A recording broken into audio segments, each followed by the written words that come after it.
Namaham Vishnu Braya Krishna Prasthaya Buddhaya Imate Bhaktivedanta Swami Tanamane Namaste. Sarasvati Devi Kauravani Pracharine Nirvishesна Шунивади Почитая Дештарина Нама Хватая Кришна Прем Продайте Кришна Почитая Нам Гурдшима Нама Вдевая Го Брахма Хитая Чаджа Хитая Кришна Гандина.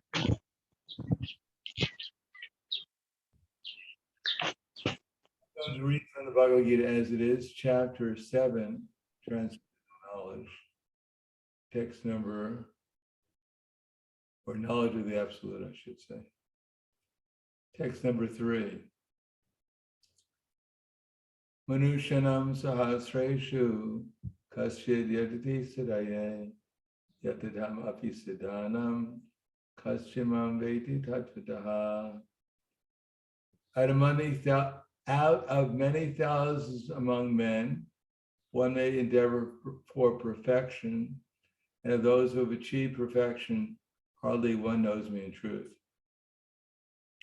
To Prabhupada's purport, there are various grades of men, and out of many thousands, one may be sufficiently interested in transcendental realization to try to know what is the self, what is the body, and what is the absolute truth. Generally, mankind is simply engaged in the animal propensities, namely eating, sleeping, defending, and mating. And hardly anyone is interested in transcendental knowledge. The first 6 chapters of the Gita are meant for those who are interested in transcendental knowledge, in understanding the self, the super self, and the process of realization by jnana yoga, and discrimination of the self from matter.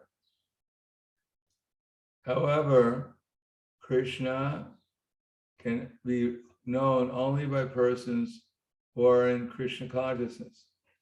Other transcendentalists may achieve impersonal Brahman realization, for this is easier than understanding Krishna.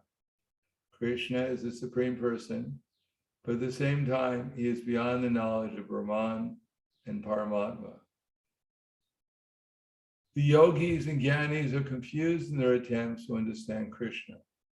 Although the greatest of the impersonalists, Sripad Sankaracharya, has admitted in his Gita commentary that Krishna is the Supreme Personality of Godhead.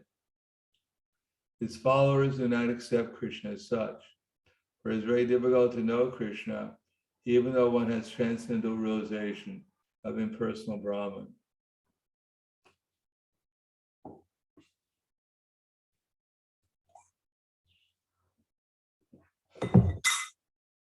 Krishna is the Supreme Personality of Godhead, the cause of all causes, the primeval Lord Govinda, Ishvara Parama Krishna, Sachit Ananda Vigraha, Anadir Adir Govinda, Sarva Karanam Karanam. It is very difficult for the non-devotees to know him, although non-devotees declare that the path of bhakti or devotional service is very easy, they cannot practice it. The path of bhakti is so easy, as the non-devotee class of men proclaim, then why do they take up the difficult path? Actually, the path of bhakti is not easy. The so-called path of bhakti practiced by unauthorized persons without knowledge of bhakti may be easy, but when it is practiced factually, according to the rules and regulations, the speculative scholars and philosophers fall away from the path.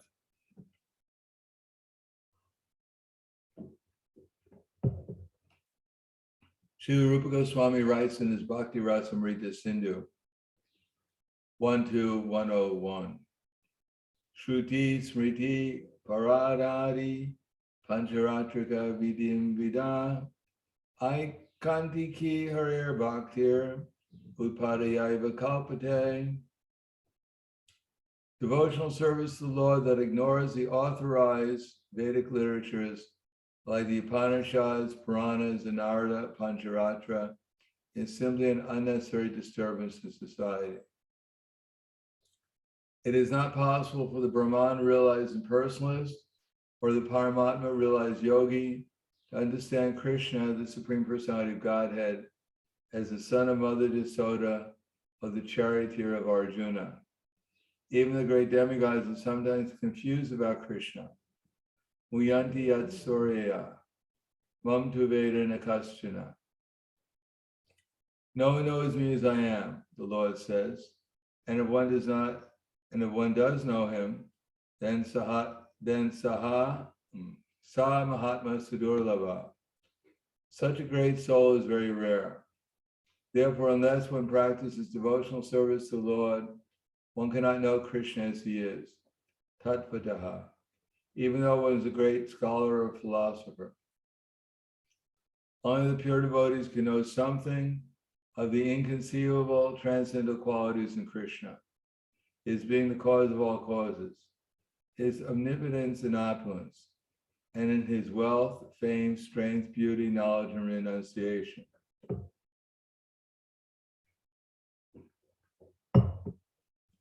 Because Krishna is benevolently inclined to his devotees, he is the last word in Brahman realization. And the devotees alone can realize him as he is.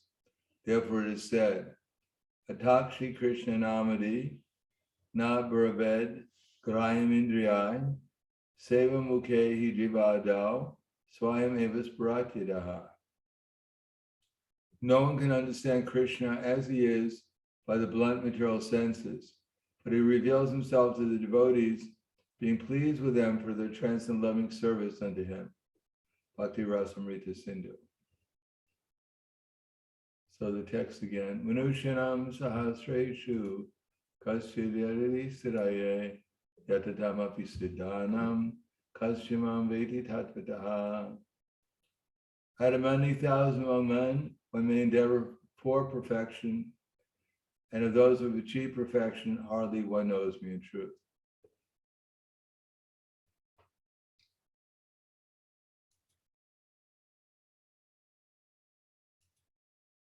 Thank you all for coming. Hare Krishna. So Prabhupada is explaining in here that there are many living entities in this universe. This has been explained in many parts of the scriptures, how the human form of life is quite rare.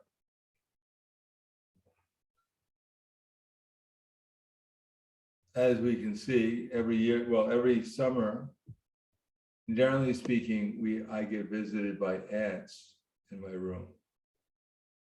Not by a few ants, as many ants as there are in Ljubljana where I'm staying. That's how many ants come and visit me. Generally, they take prasadam. They don't take very much advice though. They're conditioned devotees. They only accept prasadam, nothing else.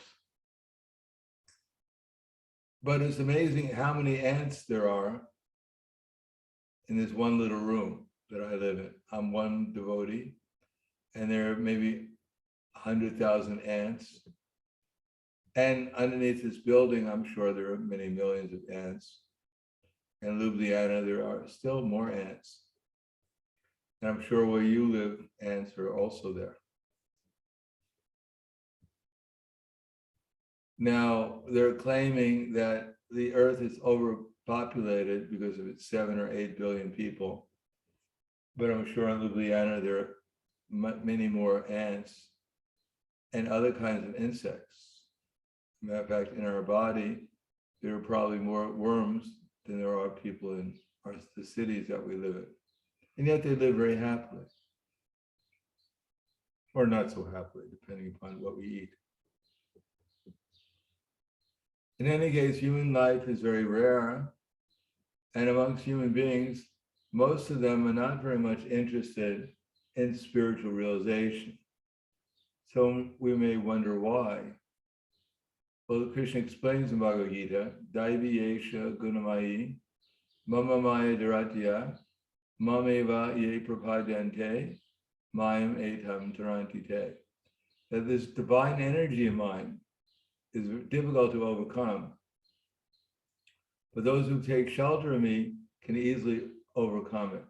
So Krishna says the material energy he calls Daivi, Esha, Gunamai, his divine energy. In another part of the Bhagavad Gita, Krishna says, Naham Prakasha Sarvasha Yoga Maya Samavrita Buddho Yam Navijananti Loko Yam Ajam Avyam. That I'm never revealed to the foolish and unintelligent. For them, I'm covered by my eternal creative potency.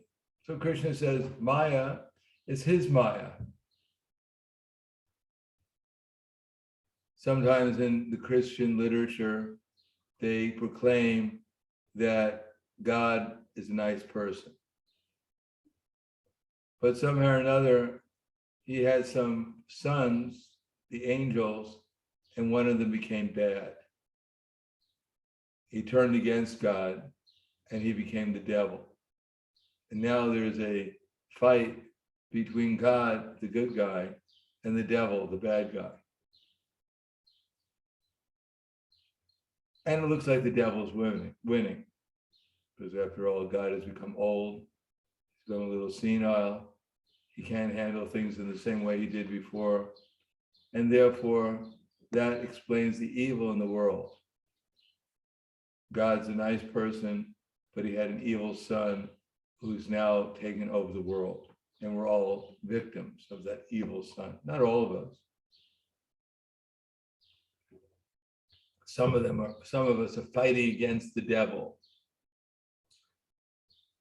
So with this particular conception of life, which we've been trained up since we were born, for most part, if we were born in any kind of Christian, Judeo-Christian religion, although religion may not be very prominent in people's minds, the materialistic conceptions of that religion pervade the society, not only religiously, but also philosophically.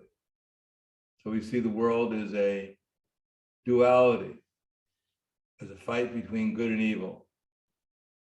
And of course, we're always the good guys. Our side is the good side. Those who were brought up in America, then the cowboys were the good guys, and the Indians were the bad guys. And that goes on in every country. We're good, and others are bad. Like in South Africa, there's a tribe in South Africa who believe that if you're alive, you're a good person. As long as you're alive, you're good. And if you're dead, you're bad. When they get into a fight with another tribe, if they kill the people on the other tribe, that's good, because the other people are dead, so they're bad. And because they survived, therefore they're good. So as long as you can survive, you're good, and when you die, you're bad. It's a very simple philosophy. With that philosophy, you can kill anyone, because if you kill them, they're bad. Makes life very simple. So we may be surprised by such simple philosophy, but this is more or less the black and white philosophy that we've all been absorbed in since we've been educated.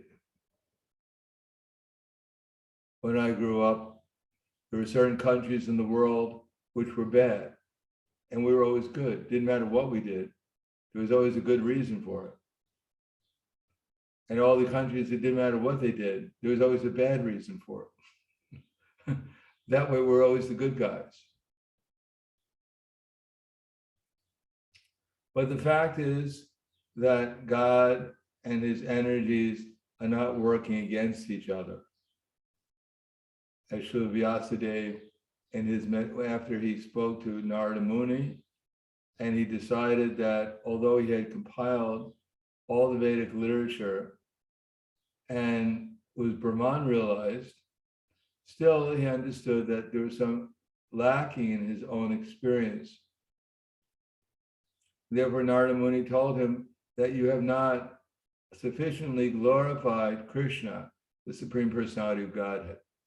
It is not that Vyasadeva didn't know about Krishna, because he had compiled the Mahabharata, and in the Mahabharata, Krishna is one of the personalities, and he's recognized as the Supreme Personality of Godhead. As a matter of fact, in the Mahabharata, Krishna speaks Bhagavad Gita, and he tells the whole universe that he's God. But still, Vyasadeva was depressed because he wasn't fully Krishna conscious.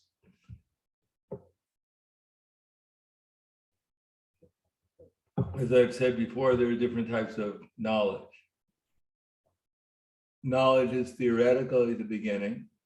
We hear that Krishna is God, and we think it's a good idea. And then we may hear logic and reasoning that helps us understand how Krishna is God. He's moving the planets in their orbits. He's the fire of digestion. He's giving us remembrance, knowledge, and forgetfulness. So this is called theoretical knowledge. Now, when we hear the knowledge, we may even appreciate it. It may even give us some insight into reality. But we might forget it the next moment also. Just like we always hear at every lecture, at least that I give, that we're not this body. And we may appreciate it for a few minutes. Yes, I'm not this body. But then we may forget and act as if we are the body. And when we act as if we are the body, then our experience is being a body or a mind. So that's called theoretical knowledge. But Prabhupada wanted us to take all these different types of theoretical knowledge we get from the literature, from Bhagavad Gita, Srimad Bhagavatam, Chaitanya Charitamrita, try to see it in our practical lives. If we don't see it in our practical lives, it just remains in a book, even if we open the book and read it. But if we don't see it, well, we actually haven't really heard it very well. The Bhagavad Gita is not some theoretical book written 5,000 years ago by an ancient man called Vyasadeva, spoken by a cowherd boy to his friend in the midst of a battlefield. No, Bhagavad Gita is reality, and we should be able to see Bhagavad Gita through our eyes wherever we look. We might not be able to do that now, but at least we should see something through the eyes of the Bhagavad Gita, so that we know how to come to the platform of experience of Krishna consciousness. We're not reading simply for the sake of memorizing, to show how many slokas we can quote or how brilliant I am. We're reading so that we can actually experience Krishna and our relationship with Krishna. But unless we can see things in relation to Krishna, then we won't know what to do in order to invoke Krishna's mercy. Krishna wants us to see this world in relation to him, because if we don't see it in relationship to him, then we have to see it in relationship to his illusory energy. And if we see it in relation to the illusory energy, then we have to see it in relation to our gross and subtle material bodies, and therefore be engaged in gross and subtle material sense gratification in some way. But when we see that this world in relation to Krishna, that he's the owner, he's the enjoyer, and he's the friend, then with our intelligence, we could try to do something to please him. And when we try to do something to please him, then Krishna recognizes our attempt, however big or small it might be in others' estimations. But in Krishna's estimation, whatever we do to try to please him in Krishna consciousness is very important to him. Because after all, Krishna is a person. He's not so much interested in exactly how great we think we are or how great other people think we are. Krishna is interested in how much we're actually engaged in an attitude of trying to please him and love him. just like a wealthy man, there's very little his little small son can do to please him. Because even if he could give him a car or some present, this very extremely wealthy person, Uriel, has everything he needs. He doesn't need anything. But if his son gives him a little candy with some affection, then the father is greatly pleased. So if we see that how great Krishna is, and then try to please him in some way, then Krishna becomes pleased. And if we forget how great Krishna is, how he's the proprietor, the enjoyer, the friend of everyone, and then we do things in the absence of that consciousness, then more or less we take it as we're doing something supposedly to please Krishna, and maybe to some extent to please him, but also to another extent, wondering whether anyone's taking my photo or taking a video while I'm doing this service.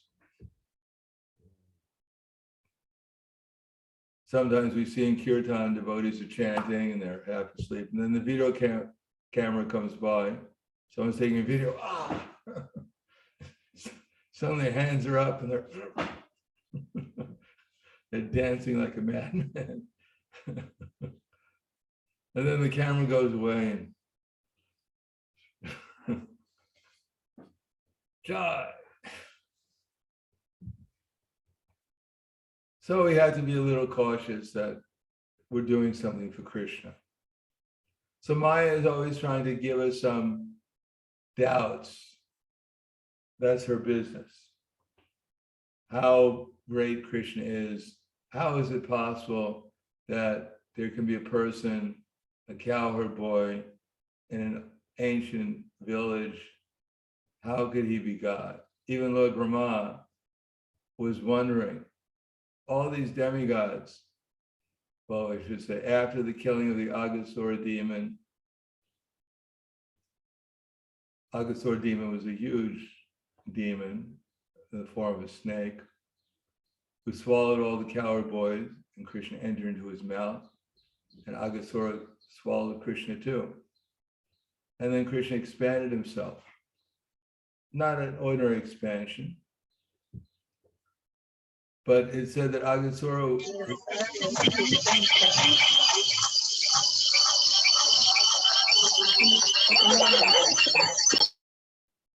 thank you. It said in his mouth, that was Aghasura, by the way. He still comes around the protest sometimes. So Aghasura, his mouth was so big, his lips were touching the sky. Now that's pretty big. Still, Krishna entered into his mouth and suffocated him, expanded himself so much that he suffocated him. Now, the demigods threw flowers on Krishna when he exited the mouth of Aghasura. Aghasura, the soul within the body of Aghasura merged into the body of Krishna. And the demigods, they danced, whoever it is, they danced and they were chanting, throwing flowers upon Krishna and the cowherd boys, glorifying Krishna for his glorious deeds. And Brahma, he was in Brahma Loka, but he heard all this music and glorification of Krishna, etc. So he thought, what's going on? So Brahma became a little curious. He came down and he saw everyone was glorifying this little cowherd boy. He said, how is this possible? He's a cowherd boy. What's all the glorification about? Why are the demigods, have they lost their minds glorifying a cowherd boy? So then he, of course, we know he stole all the cows, the calves, the cowherd boys, and hid them in a cave for 1 year. Even Indra was confused. He thought Krishna is convince the coward men of Vrindavan to stop my Indra Puja. Who is this little coward boy, this talkative little coward boy, who's not allowing my great sacrifice to go on? After all, I'm the king of the whole universe, and this coward boy has stopped them. So even he could not understand who the coward boy was. Now we ourselves, we may think, well, I know Krishna. It says in Bhagavad Gita, he's God. But do we really, how much do we really accept that Krishna is God? When we look around, when we see, every time we see the sun, do we think, oh, this is the eye of Krishna? That this is Krishna put this sun in its orbit exactly on time, and it's applying unlimited heat and light to the whole universe because Krishna is so kind. When we taste water, do we think, oh, I'm so fortunate, I got some, Krishna supplied this water to quench my thirst, and that he's the taste in the water. So that's called perspective. To see things in relationship to Krishna. It is not that we've invented this, that we decided, oh yes, we invented a Krishna because after all, the world is a very depressing place. Just like my mother, she would not believe in God, but she believed in fairies, good fairies. And sometimes a good fairy would help her out. So she had some faith in fairies. Because everyone needs a good fairy. Otherwise it becomes a very depressing place in the material world. If there is only bad fairies, or bad chance, or the whole, just like in existentialism, everything is just a completely random. Everything's happening completely by accident. Then it's very depressing. You may be the worst person in the world. You may be the best person in the world. But at the end, you all wind up in the same place, zero. Or in the case of that tribe in India and in Africa, as soon as you're dead, you're bad. Doesn't matter how good you were. So that's quite depressing. So if we don't accept Krishna as the Supreme Personality of Godhead, then we'll accept someone else as supreme. We'll judge everything by someone else's vision and understanding. We'll have their perspective. And although we may not be conscious of it, because in the material world nowadays, everything is so confusing and complicated, we don't even know when we're following someone or accepting someone as an authority. Just like one disciple, he always argued with his father, and his father would always put forward some arguments, saying that I think for myself, and therefore I put forward arguments. But actually his arguments all came from the television set he was watching. They weren't his arguments. They're arguments he was hearing from other people on the television. So therefore, Maya is always willing to cover us over, and she's done a good job. She's covered us over, and she's given us so many perspectives on life. But now we're trying to see from Krishna's perspective. Just like Prabhupada writes in the Chaitanya Charitamrita, that when he was flying for the first time in an airplane from New York to San Francisco in 1968, I believe, that at a time he said that from the point of view of this airplane, all these buildings on the ground, they look like little matchboxes. The Prabhupada said, from Krishna's point of view, this whole universe looks like a little matchbox. But that's the reality of the point of view. From our point of view, we're this big body with so many different talents and abilities. But actually, from Krishna's point of view, well, 1/10,000th the size of tip hair and size, which is quite small. If you take one tip of a hair, which in itself is quite small, and you divide it 100 times, no, 100 times, yeah, 100 times. That's even smaller. And if you take that 100th tip of a hair and you divide it another 100 times, that should be 1/10,000th the size of the tip of hair in size. So that's extremely small, and that's about our size. Now, I may claim that I'm a very important soul. I'm 1/5000th the size of the tip of hair in size. I'm twice as big as everyone else. But compared to Krishna, we're still quite small. It doesn't make us extremely important. So from the point of view of an actual devotee, and sees himself or herself as they actually are, we're all very small service of Krishna. Очень малы по отношению к Кришне. Then above that, as we progress and we act as in the proper perspective, then the result is that we get Krishna reveals himself to us. He reciprocates with us and we get experience in Krishna consciousness. Now, experience in Krishna consciousness is quite simple.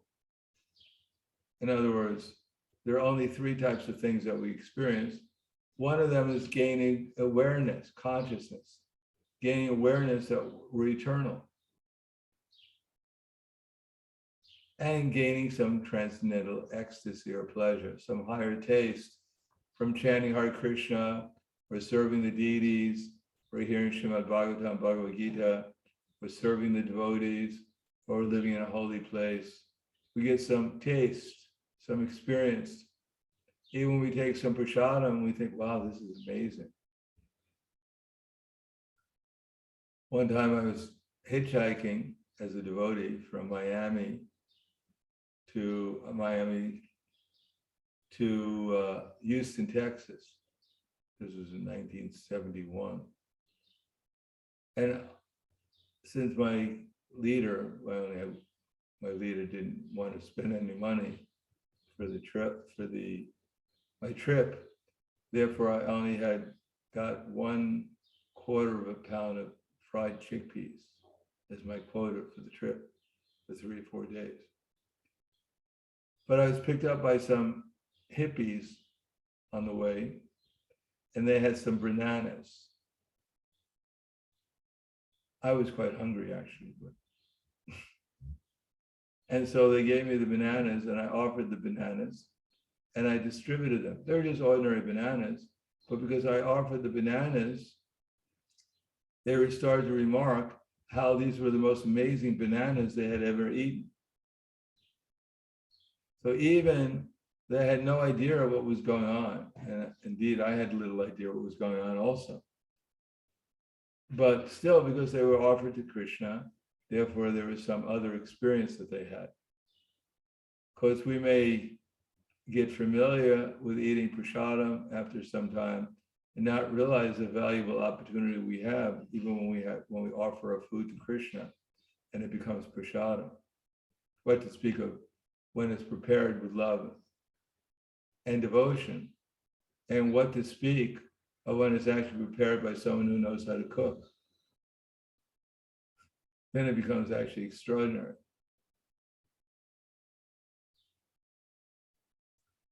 So that higher taste gives us conviction when we actually do things right in the right way.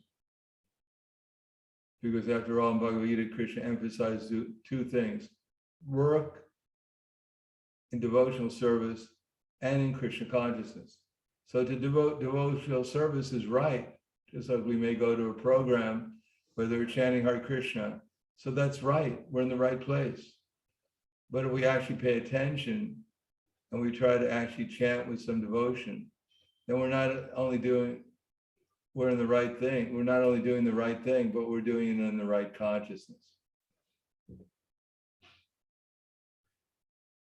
So conviction means that we not only are we doing the right thing, but when we do it in the right consciousness and Krishna is pleased with us and reveals himself, then we become convinced that we're doing the right thing. That's called a higher taste. Then if we're convinced that we're doing the right thing, then we'll continue to do that with conviction, and we'll develop skill. So that skill for us is loving exchanges with the devotees and with Krishna, and even with the non-devotees. I know often when I was absorbed in book distribution, it was one of my major activities.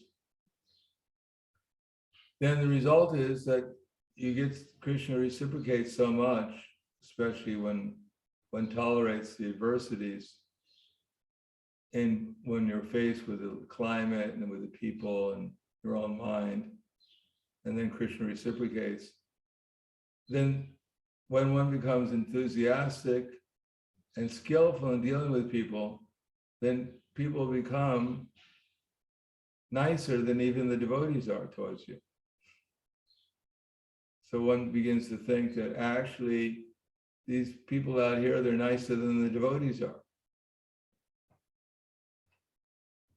Whenever I speak in the temple, people ignore me. But when I'm out here in the streets selling books, everyone takes a book and gives me a donation. So maybe these people are nicer than the devotees are. So we're trying to develop skill in our loving exchanges. Just like, for instance, if you're out in the street distributing books, you never tell people who are coming by, my dear lady, you look really ugly. I just have to tell you the truth. It says in Bhagavad Gita, in this book I have, that I'm supposed to tell the truth.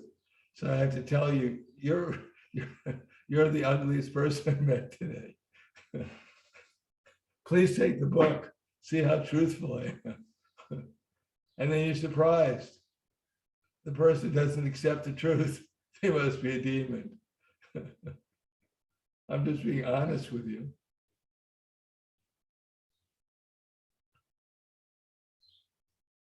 Or if someone comes by, you tell a man, he says, my dear sir, this book will take you out of your anxiety and misery, and so you won't have to eat so much and you won't be so fat as you are. Why don't you take this book? You need the help, I can tell. And you're surprised by the person's reaction. So after a while, you become positive. Every lady, you tell them she looks just like, my favorite line is when I meet a mother with her daughter, and I give them both a book. And during the conversation, I'd ask them, are you both sisters? And the mother would always say, oh, you're just trying to flatter me, but I'll give you a donation anyhow.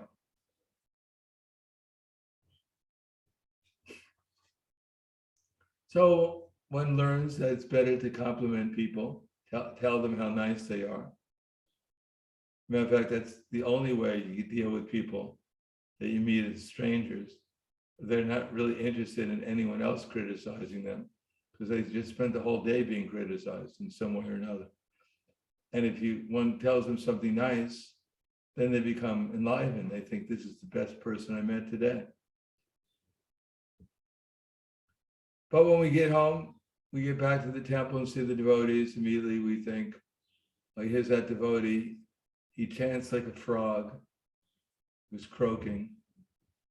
Here's another one, he eats too much prasadam. And so our critical nature comes into mind, into prominence, and we forget that we were successful on the street by being nice, by being complimenting to people, being appreciative of even smallest things. But the devotees, we think, let me be honest with them and tell them all the negative things I think about them. And even if I don't tell them to their face, I tell all my friends about how bad these other people are, these other devotees are, to show my expertise discrimination.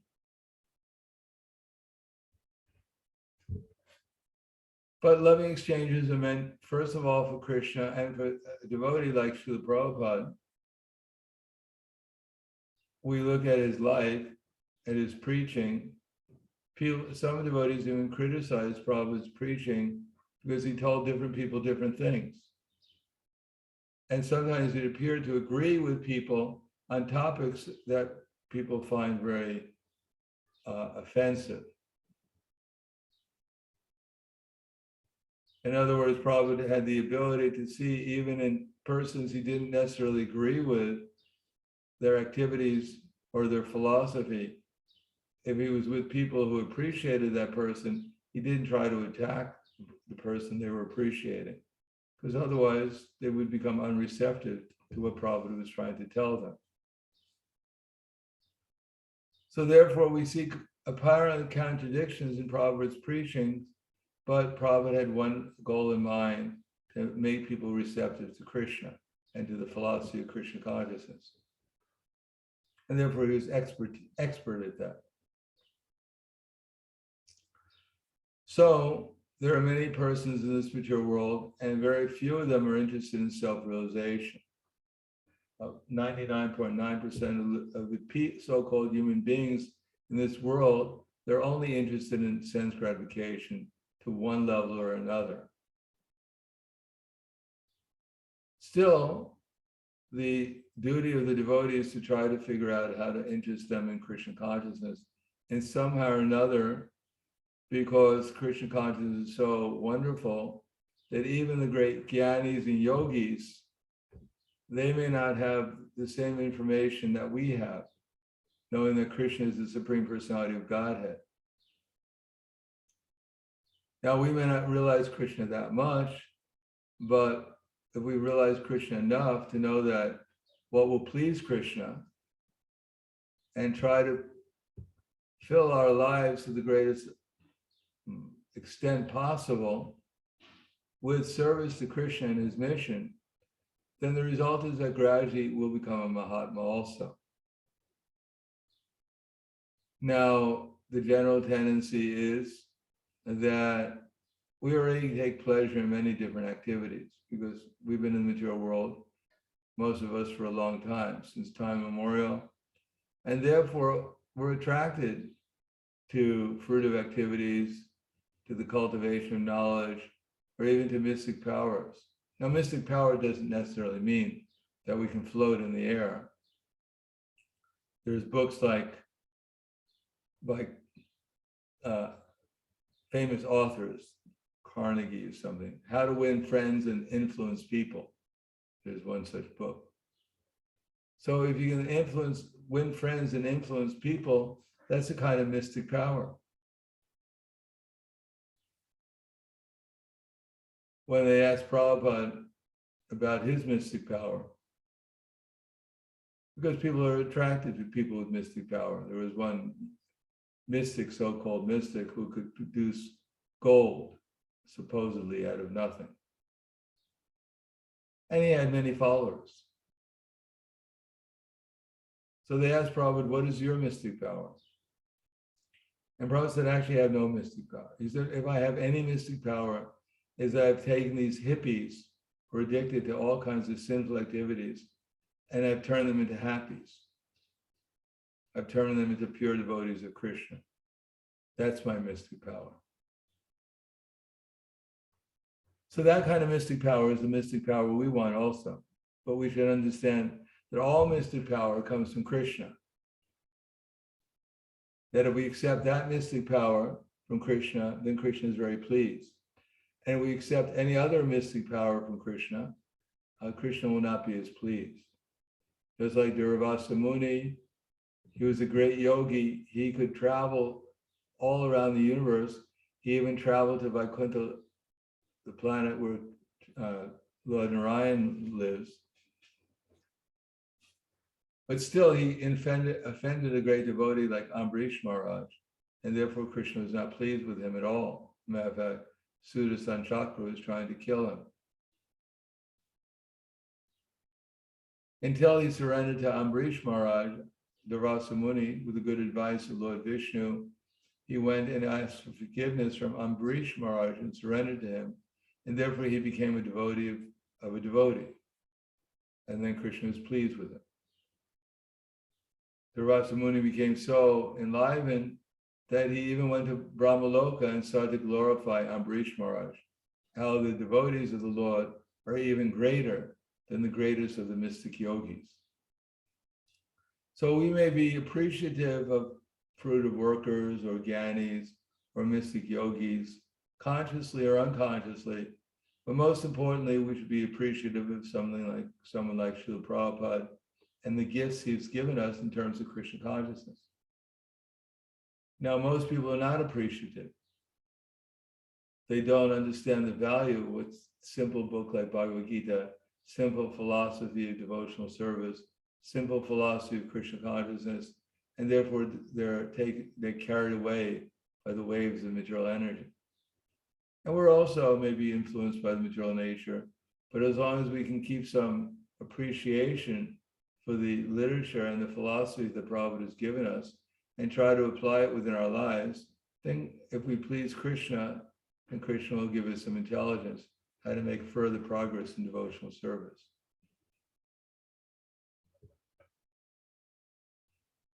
Therefore, our business is to do that, and then as Krishna gives us intelligence, to try to, those people we can influence, whether the people on the outside but especially our family members or our community that we live in of devotees, if we can influence them and give them some information how they can make progress in their relationship to Krishna, then we become Mahatmas, and we help them become Mahatmas also. We cannot have very much faith at all that all these attempts by the scientists, by the philosophers, by the sociologists, by the philanthropists will have any long-term positive effect on this world. We can understand the only thing that will actually change, especially this misdirected Kali Yuga, is when we try to become a Mahatma ourselves. And then, as much as we're empowered, try to make others into Mahatmas also. Mahatma is not very difficult. As Krishna says, Mahatmanas tumam partha daivim prakritim ashritya bhajatnananya manaso gyatva bhutadam avyam. The Mahatmas are under the spiritual energy. Now, Krishna says it's very rare anyone's under the spiritual energy, but it's also very rare that anyone has an interest in coming under the spiritual energy or has any belief that there is a spiritual energy. But when we have such a belief, it's not very difficult to come under the spiritual energy.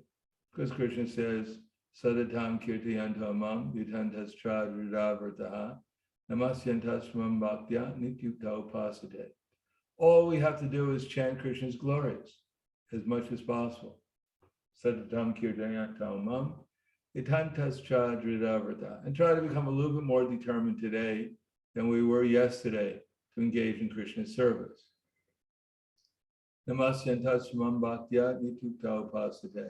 And become a little bit more conscious of our very small position and how wonderful and great Krishna is, and how wonderful and great Krishna's pure devotees are. So if we do that, then we'll come under Krishna's internal energy and we become Mahatmas. It doesn't require great education, even physical strength or health or anything. It just requires to follow this simple formula as much as we can. And then we can do good for ourselves and we can do good for others. Just like one man asked Prabhupada, 1968, Prabhupada was in, I believe it was in Portland, Oregon, and he was giving initiations at that time and giving his final class before he went to India to recover from his health. So one man stood up and asked Srila Prabhupada, he said, Swamiji, he said, what are you doing for this world? What is your mission doing for the world, for human society? So Prabhupada said, well, are you practicing Krishna consciousness? And the man said, yes. He said, well, that's what I'm doing for this world. So we don't have to save the whole world. Or as Prabhupada said, in the material world, there are many organizations that are glorified for their philanthropic activities, like, for instance, the Salvation Army or other charitable organizations.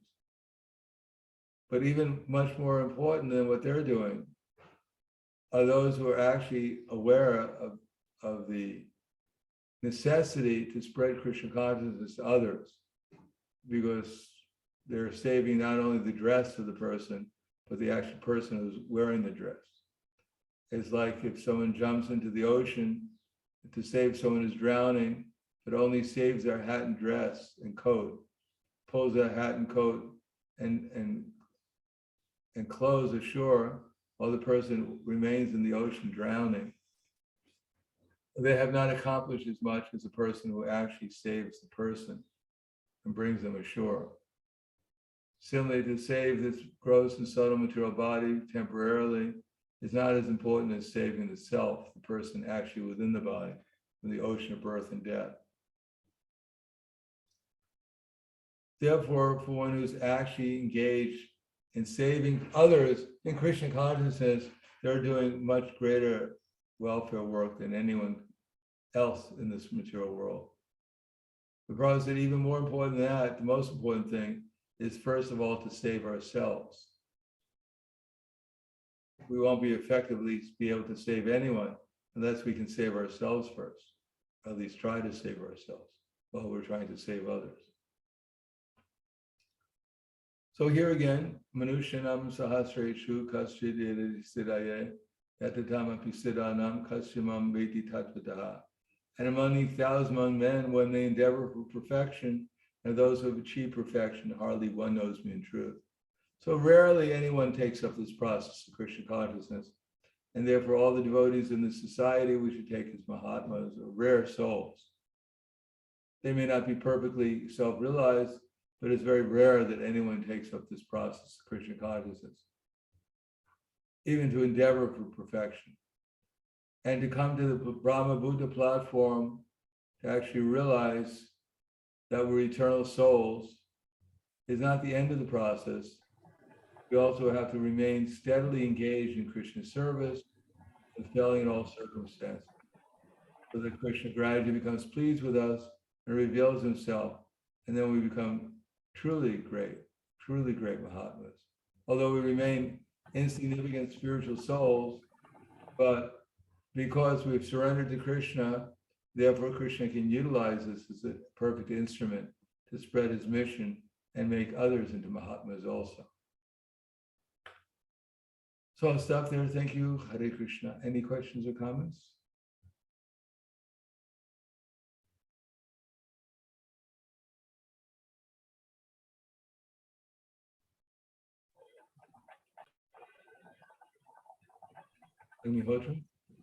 Харе Кришна, Гуру Махарадж. Спасибо вам большое за лекцию. Вы Матаджи Лавангавата переведете, хорошо потом. Вы на лекции говорили о Шриле Прабхупаде и его мистических способностях. Вот. Скажите, пожалуйста, обладают ли гуру ИСКОН мистическими способностями? На основе этого мистического видения они дают наставления ученикам или духовного трансцендентного видения? Или на основе чего вот гуру дает наставления своим ученикам?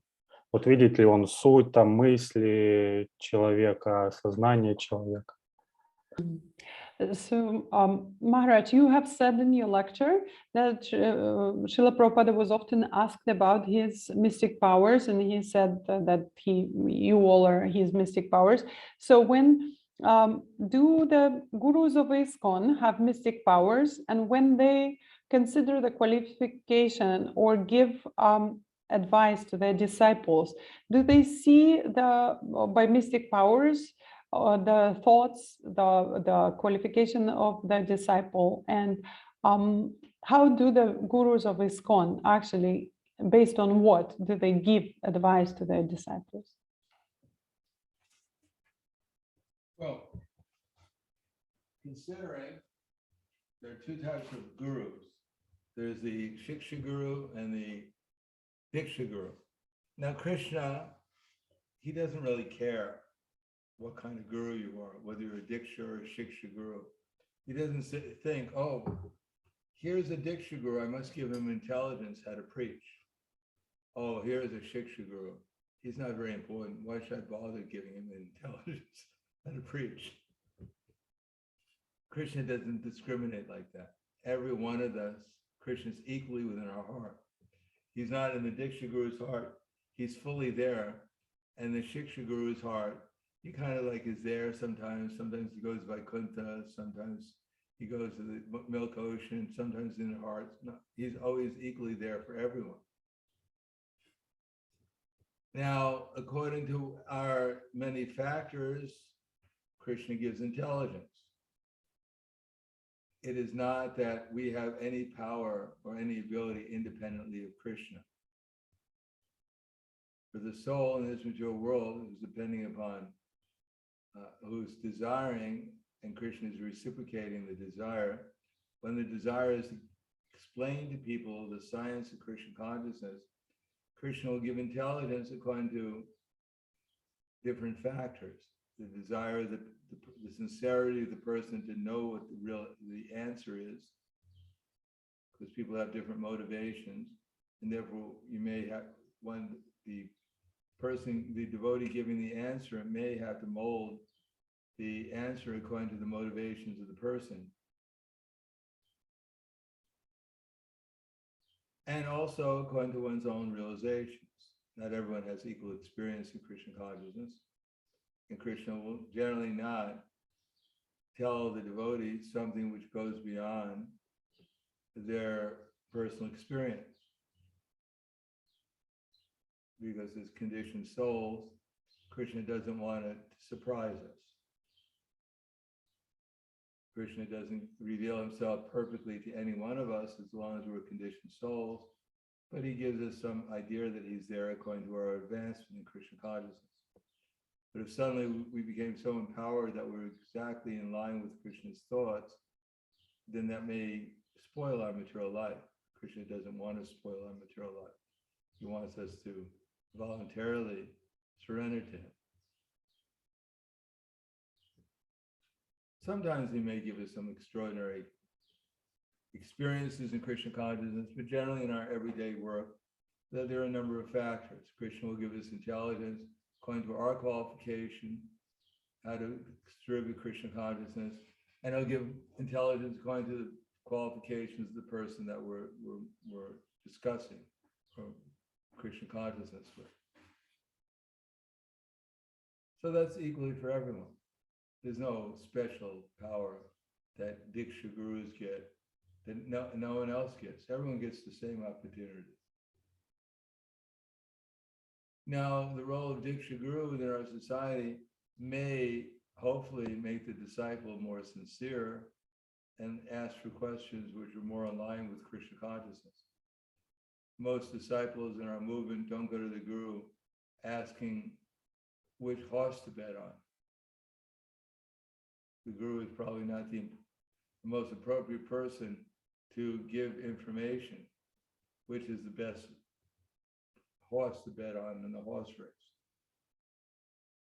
Or I think generally most disciples don't go and ask how to make money in their business, although sometimes they may. And if the business is successful, then they take the credit for it. And if it's a failure, they blame the Guru. For that reason, for instance, Prabhupada generally didn't get involved in matchmaking. Because if the match was come from heaven, then they'd forget about the Guru anyhow. And the match was from hell. Oh, my voice is not so audible. Can everyone hear me? It is, but not so much like before. Is it better now? How is Normal. it? What's that? Good. Can you Хорошо hear слышно. me? Nitya Seva? For me, it's the same. It's okay. I'll come closer and hear. Mгм. Я просто подойду Can you hear me, Janaran? Janardhan.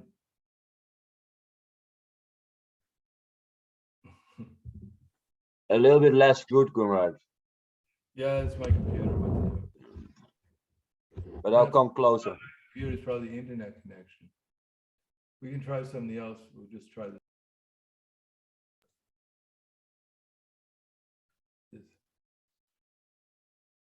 Is this better? No. Now we got two choices here. Bad and worse.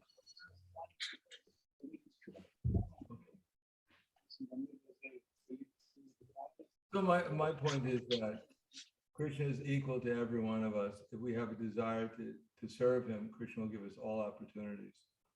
But the special position of the disciple, the Diksha disciple relationship with his disciples is that the disciple generally approaches the guru with a more submissive attitude, hopefully, with the right questions, looking for the right answers. That's encouraging to the guru, because then he can study Prabhupada's books, so he can come up with the right answers. Come in. But that should also be there for the Shiksha Guru or other devotees in our society. We have to see other devotees in our society as more advanced than we are in steadiness and devotional service and enthusiasm to serve Krishna and his devotees. So we should also approach them, either, or see them or hear from them with the attitude that I have something to learn from them, and that my dealings with them should be on the devotional platform. And even our devotees that we associate with regularly, we should try to stop seeing them as just ordinary persons. We should try to see them as very special personalities who are engaged in devotional service to one degree or another, and try to reciprocate with them according to their level of spiritual advancement on a spiritual platform. And even innocent people, we should try to see and pray to Krishna the intelligence, how to deal with them in such a way to encourage them to become Krishna conscious.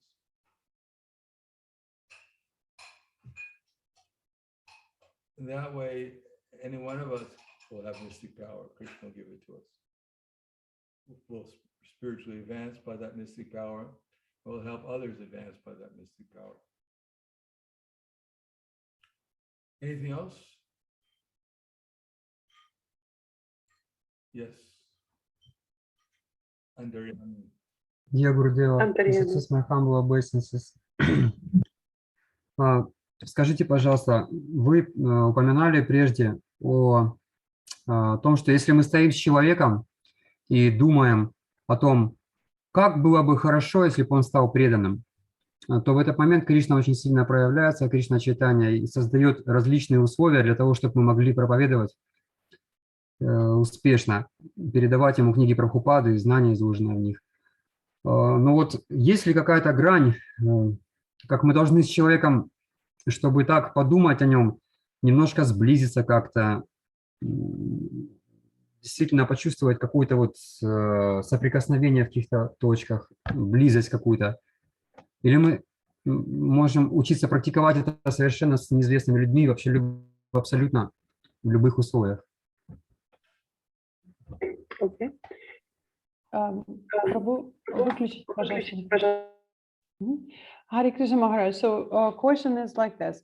So you have said that if we, in our communication with other people, if we wish them to become a devotee, Krishna will reciprocate and he will give us intelligence how to preach them Krishna consciousness and give them books and, give them, instill the values. Do we have to know the person? Do we have to become closer to them, share the values with them, somehow, develop a little of the relationship before we can feel that, oh, I wish he would become a devotee? Or we can practice it with absolutely random people whom we don't know, and we just, have to practice doing this kind of things with anybody, wishing them to become a devotee. Well, that's one of the things of advancement in devotional service, first of all, we should try to become a devotee ourselves. We should wish that we become a devotee.